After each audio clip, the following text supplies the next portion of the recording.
Most people think optimism means pretending everything is fine, or lying to yourself, or ignoring reality. But what if optimism, real scientific optimism, is actually a skill?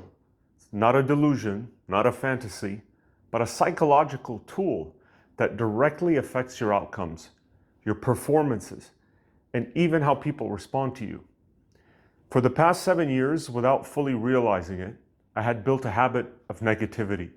My mind had a bias toward the worst case scenarios. If something could go wrong, I assumed it would. And that mindset wasn't passive. It shaped everything for me. The risks I avoided, the opportunities I dismissed, and the negative energy I carried with me into every room. But at the start of this year, I made a decision. From now on, I expect things to go well. I themed 2025 as the year of great expectations. And all my friends and family know about this experiment.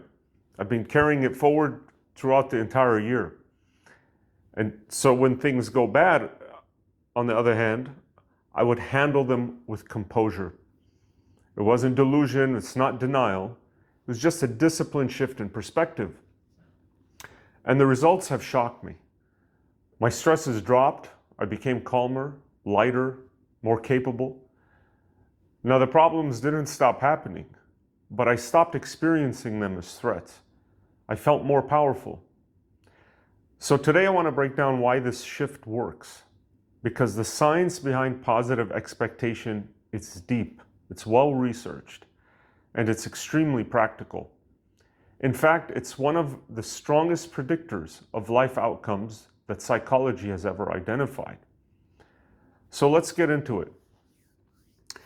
I'm going to introduce to you some prominent psychologists and scientists and their research on positive expectancy over the past 2 decades. Starting with Martin Seligman in 1991, he discovered that the way you explain events to yourself determines your resilience and motivation. People with a negative explanatory style describe bad events as permanent, like this will always be like this, or pervasive, such as everything is going wrong, or personal, like it's my fault because something is wrong with me. So this is catastrophizing with scientific precision, right? Optimists interpret the same events differently. The optimists interpret them as temporary, as specific, and not tied to identity. So for example, a pessimist would think, this failed because everything falls apart for me. But an optimist thinks, this failed because of one factor that can be fixed. So which mindset keeps you in the game longer? Which one creates better outcomes? Seligman found that optimists persist longer. They perform better under pressure, and they recover faster. Now that's why positive expectation matters. It keeps you engaged long enough for success to become possible.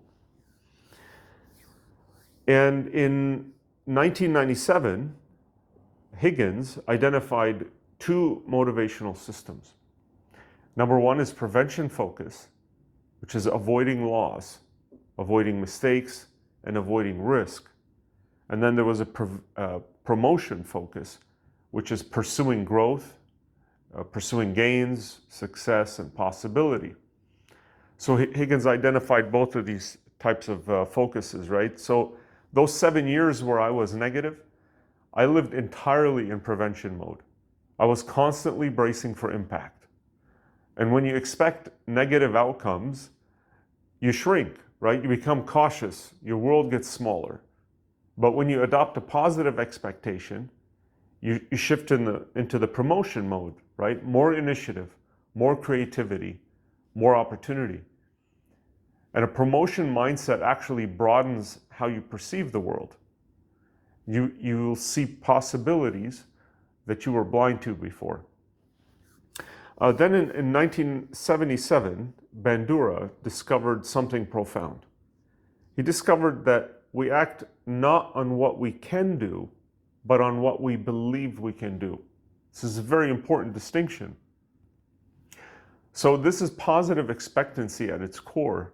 When you expect your actions to produce results, you take action, you endure discomfort, you persist longer, and you adapt faster.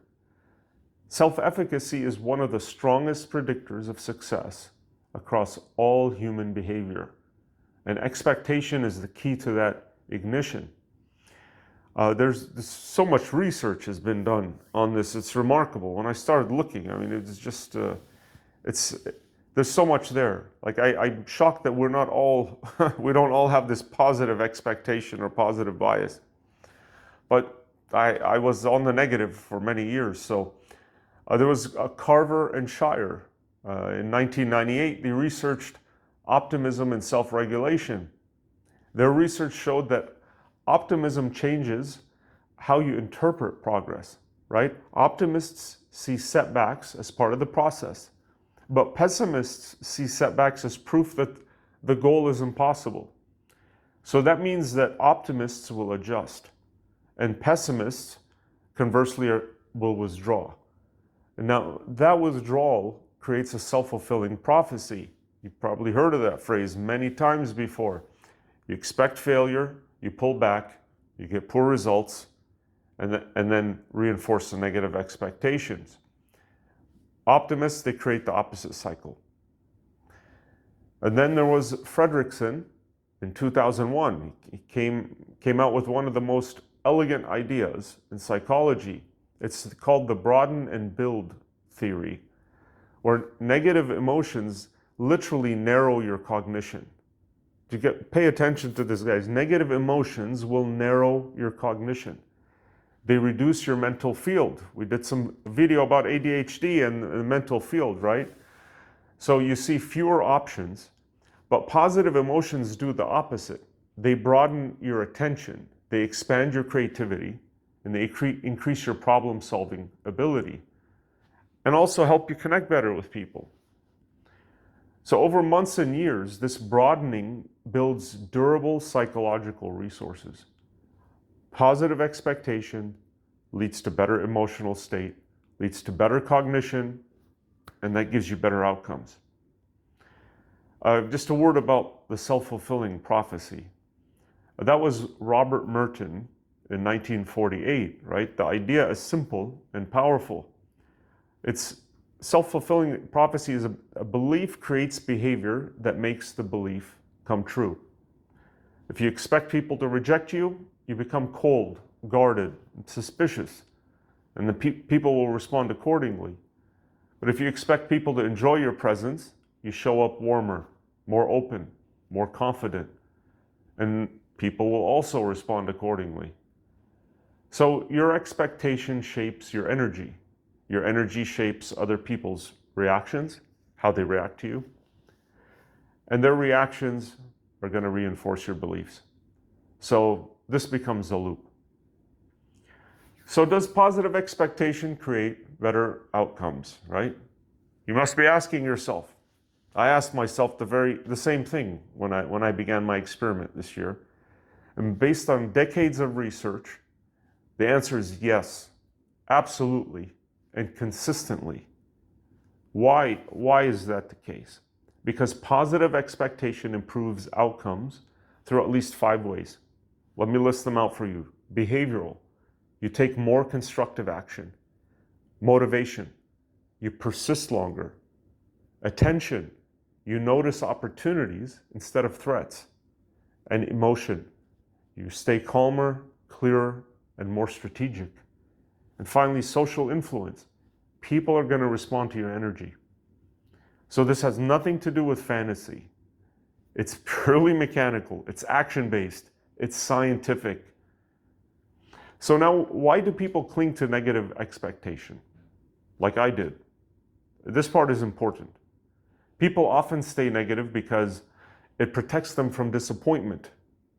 It lets them avoid responsibility.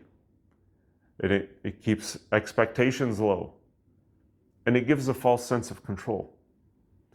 So evolution wired us to detect threats more than opportunities. You should know that very well. But these protections, they come with a hidden price. You stop living, you stop trying, you stop expanding. Negativity feels safe, but it costs you your future. So now going back to my experience with the shift for this year, right? This year of great expectations.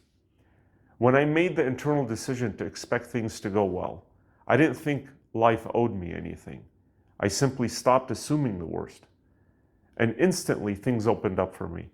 I felt more capable, I recovered quicker, and people responded better. Life in general felt lighter. And the biggest challenge wasn't external. It was the approach and attitude I carried towards life. Positive expectation made me feel expansive again. It made me feel powerful. And finally, let me give you some practical takeaways here that you can take with you today after this video. Number one, catch catastrophic thoughts. Ask yourself, is this permanent, pervasive, and personal? Then reframe it into something that's temporary, specific, and solvable. Two, use neutral, positive forecasting, right? Things usually work out, and if they don't, I'll handle it. This is going to blend optimism with realism for you. And three, build self-efficacy through small wins. Your brain is going to learn from evidence. Four, shift into a promotion focus, like we discussed. Ask, what's the best that can happen here? And finally, expect positive interactions. Just try it tomorrow. Expect your next interaction to go well. And watch how people respond. Do it for a week or a month and come back and comment here. So your life will rise or fail to the level of your expectation. Negative expectation collapses your world. Positive expectation expands it. Not through magic, through behavior, biology, and psychology. So you don't become powerful by avoiding negative outcomes. But you can become powerful by expecting positive ones and acting accordingly. So that's the shift. That's the skill, and that's the science. Thank you for joining me on today's talk about positive expectations or great expectations. Please come back and comment if you're trying this on your own. We want to hear about your experiences. And if you found this talk useful, please share it with a friend. And we'll see you on the next one. Thanks.